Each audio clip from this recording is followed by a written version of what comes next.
My name is Lisa, and after having 2 balloons, I managed to lose in total 60 kilo. And I've been without a balloon now for, I think, 4 months. And it's going really well. I feel like I've learned enough of the habits because of the balloon um, to keep going and at least maintain and hopefully eventually go down a little bit more. So with the first balloon, I actually lost 50 kilo. And then I had about a 2-month break. And with the second balloon, I lost an additional 10. It does get a little bit harder as the weight goes down, but it's understandable because I had a little bit less to lose. Yeah, post 60 kilos, I have such a new confidence. I was always confident before, at least I thought, but compared to now, yeah, I wasn't compared to now. And yeah, there's something that comes with finally accepting yourself. And even though I still have weight issues, I'm better equipped to handle that because I'm more confident. And yeah, I don't know, the things that are more open to me now, obviously the fitter I became, the more I could enjoy. So before Corona times, I had started fencing, which I really enjoyed, and I hope one day to get back into.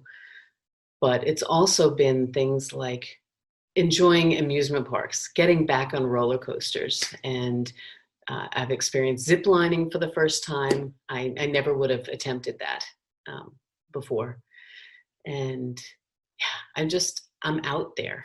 And I think it's easier. I jump up to do things now. I don't contemplate what am I going to do next. I just seem to spring into action.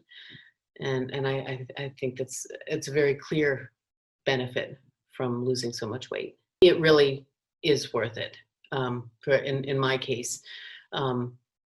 With this knee injury, I ended up putting on a couple of the kilos, but I know I can get them off once I start exercising again. I don't see, I see myself as this weight or less in a year. I can't imagine because of all the habits I've learned.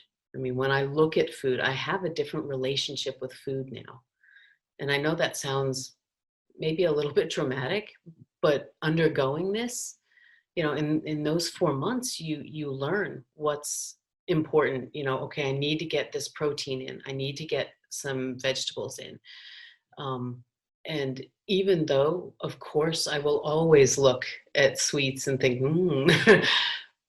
but now if I take one, I'm not sitting there trying to shovel it all in. I'm trying to savor it and enjoy this food. And that's why I say the relationship has changed. So I feel the balance is better, and I'm looking at it differently. And I know that I think maybe the biggest thing for me is the realization, and it was never a conscious one, but I think subconsciously when I would overeat, it was like this feeling that I have to have this because it's right here, and I have to finish my plate, and I want to have all this taste, and I would just ignore that feeling of full. Now I know what full is, and I know what hunger is, and hunger, actually, that feeling of hunger, I've kind of grown to enjoy it. And I don't mean enjoy it as in I try and get hungry, but it's the signal that my body's working right. And that's a big deal, actually. And to feel a little bit of hunger is to know, okay, it is time for me to eat. And I'm going to choose something that's going to be beneficial.